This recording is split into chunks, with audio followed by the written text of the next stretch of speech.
Welcome back to the channel, and today in this episode we are going to be wrapping up our first season of this Colorado Rockies rebuild.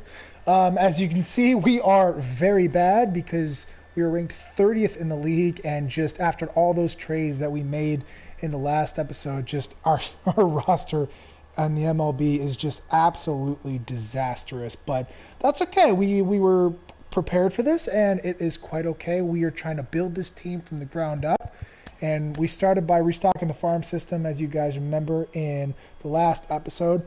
There was one trade that I forgot to mention, and it was a deal I made with the Oakland Athletics, and I sent them CJ Cron and Michael Gibbons. In return, I was able to get Wanderson Charles, a nice hard-throwing right-handed relief pitcher, 24 years old, see potential, who had a pretty decent season at AAA. And then I also picked up Tyler Soderstrom, another B pitcher. Hard to get catchers to pan out well, so might as well stack up on them and then use them for trade chips later on if we need to acquire some big names.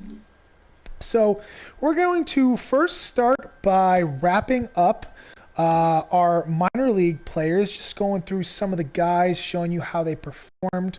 And then we will sim the rest of the MLB season and then the playoffs, and then get ourselves set up to do an off-season episode. So looking for Ryan Velade after the last episode, I did end up calling him up to AAA, and yeah, he didn't stop hitting. He still hit 284 with that 368 on-base percentage. Power took a little bit of a dip. He had been just smashing the ball power-wise down in AA, but nice, strong step forward for Velade this year. Really, really like what I got out of him. Actually gave him one potential boost. I like to go in and edit guys from the minor leagues if they have big years or if they just have awful years, because I feel like the game is maybe not as sensitive as it should be with the dynamic potentials. So I do that by myself. Ryan Mundell, 27 years old, so probably not somebody we're going to deal with long term. Pretty good season. And playing time next year, but we do have a lot of first basemen on the rosters. So Jose Gomez is another guy. He played decent at AAA. Travis Blankenhorn, the guy we picked up from the Twins. Not great, but still got B potential. We like to play with a little bit. Casey Golden, he did with Kyver AAA. He did okay, trying to push him aggressively because he's already 24 years old. See Austin Martin, one of our trade deadline pieces. He's hitting for good power, but not quite the average we would have hoped to see. Reese Hines, not really the great performance. He's only 20 years old, still got a lot of time to figure it out. Montero, decent year. I'd like to see a little bit more out of those power numbers. His slugging could be a little bit higher with his high power attributes, but not a bad season from him. Coglia, first taste of AA ball. I'd say it went well. Average could be a little bit, but do like those power numbers. Moreno didn't do too much. He's more of a defensive pitcher anyways, so really going to try to focus on developing his offense in the next couple of years. Miguel Geraldo, one of our acquisitions, only 20 years old, so still plenty of time for him to develop. One of the guys that kind of stood out a little bit was Nico DiColati. Did not expect him to do as much as he did with the bat, so hopefully we can try to build off of that. And then I am missing somebody here. No, one guy that we traded for, but I cannot find him. Now the pitching aspect, Antonio Santos, he had a pretty decent year. Hunter Green did not do super well for us at AAA, but it's okay. He's only 20 years old. We'll keep working him to try to get him to be a little bit better. Lucas Gilbreth, he pitched pretty well at AAA, so he might be a future bullpen piece as a left-handed reliever.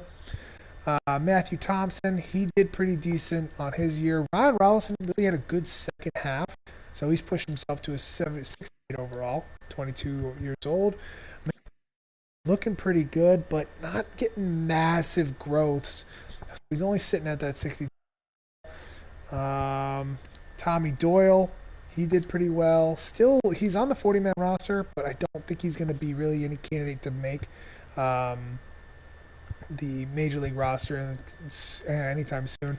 Yohan Ibar, he's in the discussion for being a left-handed reliever in the bullpen next year with good numbers. Tony Losi really performed well, and this is one of our bigger relief pitching prospects, so it was good to see him do how he did.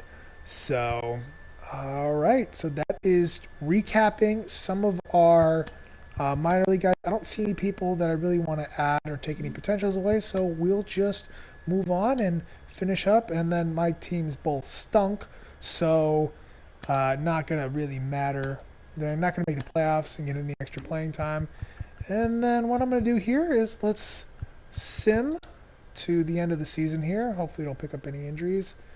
And there we go. Picked up an injury, but that's okay. He'll be out. And then we will sim this last game.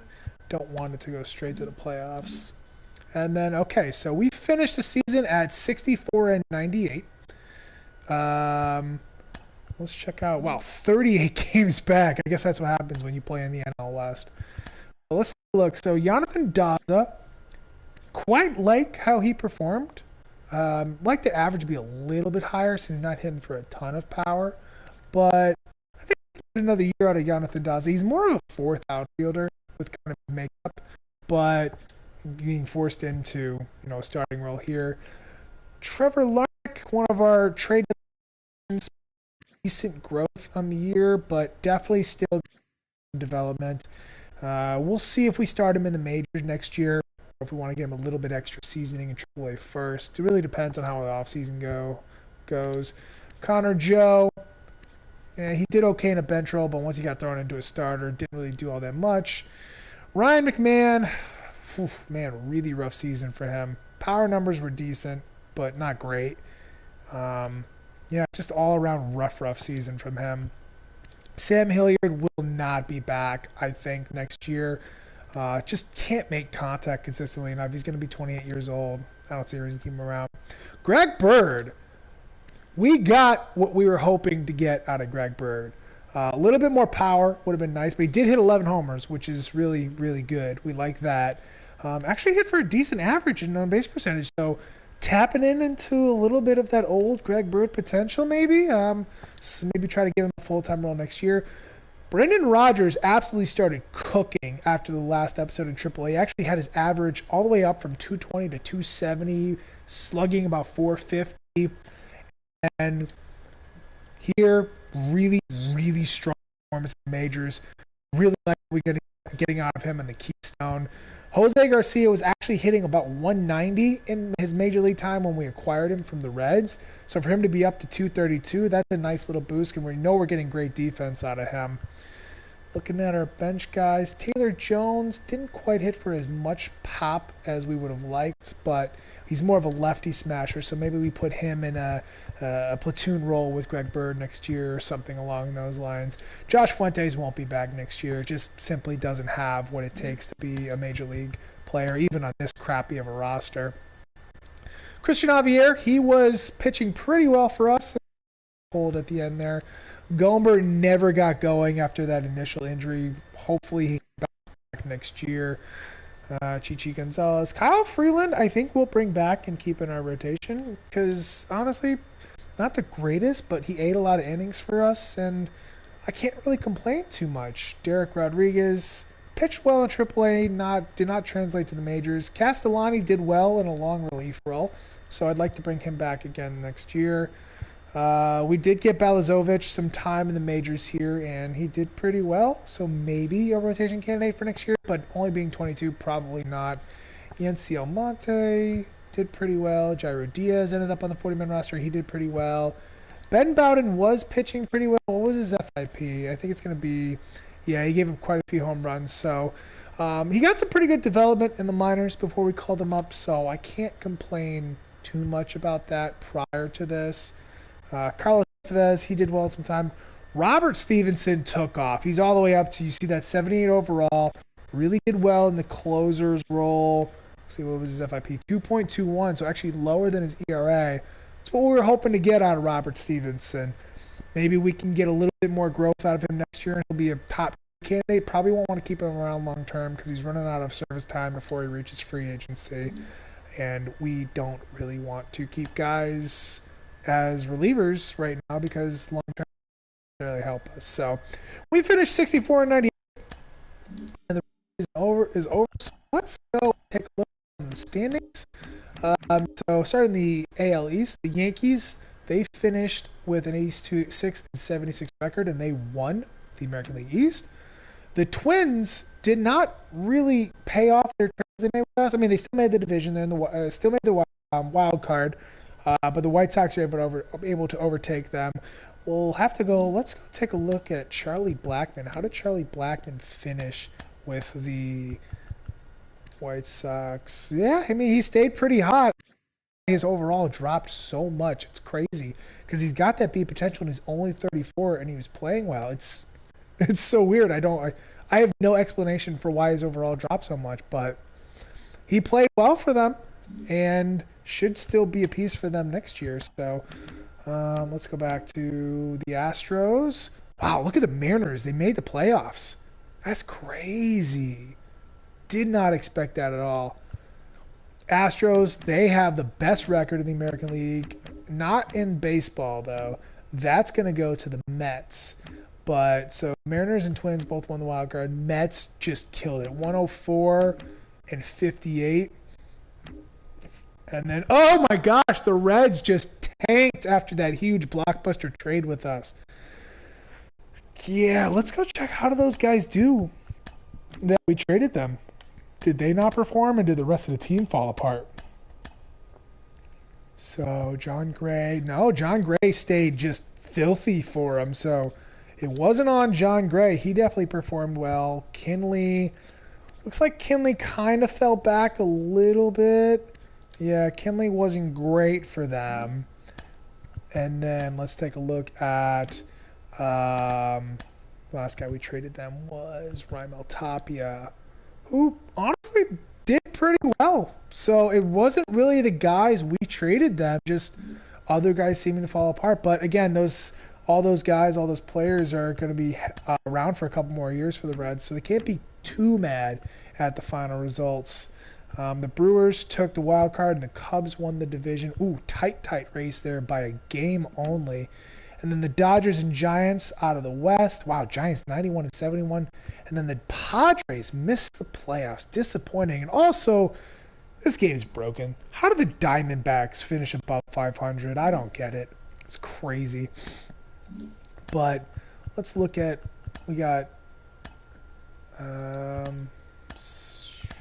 messages. No, they're not going to tell me anybody who won stuff. So let's look at some award winners. MVP, Jacob deGrom. That could very well be what happens in real life. And then 99 overall, Jacob deGrom just destroying people like he usually does. I'm a little bit disappointed. I really would love to try to get an ERA lower than 2.11, but I don't know if it's even possible on this game. Xander Bogaerts in the AL at 267. He won? I mean, I know that slugging's awesome, but wow. National League Cy Young, obviously going to be deGrom because he won MVP. And then Framber Valdez.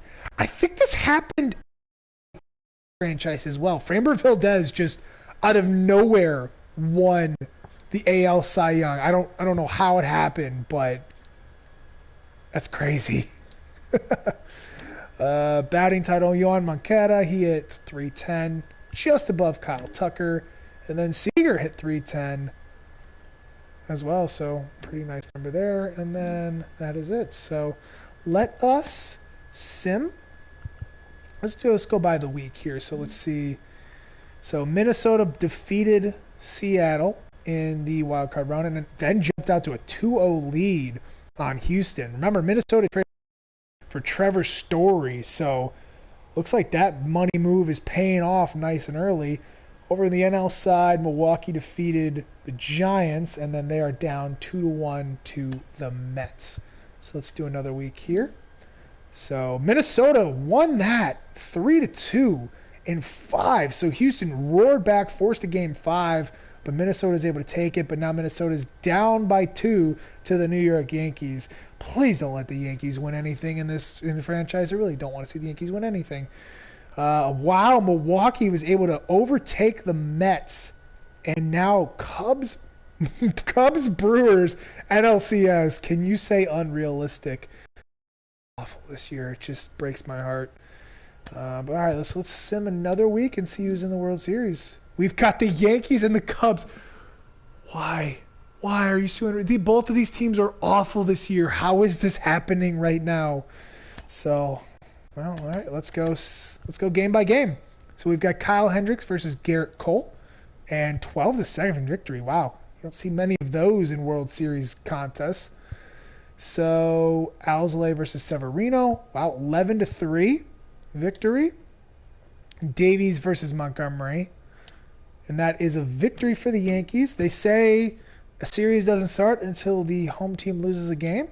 And there we go. The series apparently started because Jake Arrieta beats Corey Kluber. And now Corey Abbott versus Jameson Taillon for the victory. Can the Cubs do it? Oh! Wow. I didn't even win the World Series in my first year with my Cubs franchise. That's a little depressing. I'm a little shook, yo. But anyways, there you go. I guess the Chicago Cubs are bound to win the World Series. Don't trade anybody at the deadline. Don't do it, Cubs. Just don't. Hang on. No, trade everybody at the deadline. You need to get those prospects. So anyways, that's going to be the end of this episode. Thank you all for tuning in. And I might try to do the off-season episode tonight. We'll see. Yeah. So thanks for tuning in. And I will see you next time.